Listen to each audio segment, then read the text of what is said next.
पारा नंबर 10 सूरह तौबा आयत नंबर 12 औज़ुबिल्लाहिमिनश्शैतानिर्रजीम व इन और अगर नकसू वो तोड़ दें अईमानहुम अपनी कस्में मिन बादी बाद अहदिहिम अपने अहद करने के वताअनु और वो तान करें फ़ी दीनिकुम तुम्हारे दीन में फ़क़ातिलू तो जंग करो अइम्मता इमामों से अलकुफ्री कुफ्र के इन्नहुम बेशक वो ला अईमाना नहीं है कोई कस्में लहुम उनकी लअल्लहुम ताकि वो यंतहून वो रुक जाएं।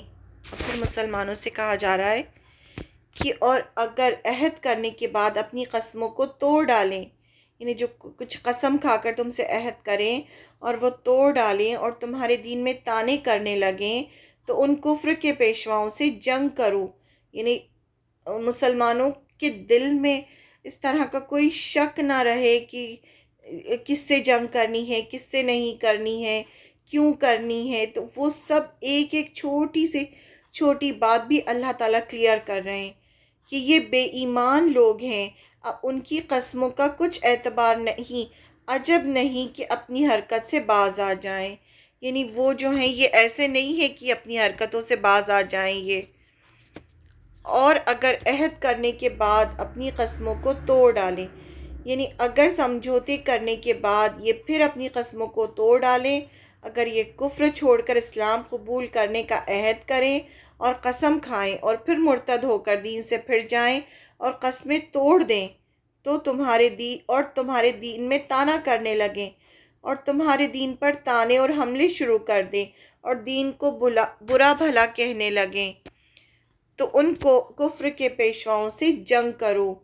यानी फिर ये ईमान वाले लोग नहीं हैं ये, क्योंकि उससे पहले कहा गया ना कि तुम्हारे दीनी भाई हैं। तो अगर ये इस तरह से करें तो फिर इनसे जंग होगी। उनकी कस्मों का कुछ एतबार नहीं, अजब नहीं कि अपनी हरकत से बाज आ जाए। यानी फिर ये ऐसे लोग हैं कि ये बाज नहीं आएंगे। तो कुफ्र के पेशवा यानी लीडर से जंग करो।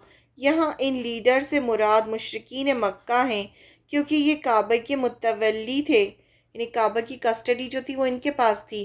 पूरे अरब के कबाइल इनकी बात मानते थे, इसलिए इनको यहाँ लीडर कहा जा रहा है। अगर ये हक़ कबूल कर लेते तो पूरे अरब के कबाइल हक़ कबूल कर लेते, लेकिन इन्होंने हक़ को ना मानकर पूरे अरब के कबाइल को गुमराह किया, क्योंकि उनकी कस्मों का कोई भरोसा नहीं। ये पहले भी अपने वादे कस्में मुआहिदे तोड़ चुके हैं, जैसे सुलह हुदैबिया को तोड़ा। शायद कि ये फिर तलवार ही के ज़ोर से बाज आएं, इसलिए इनसे जंग की जाएगी। रीज़न बताया जा रहा है कि क्यों इनसे जंग की जाएगी।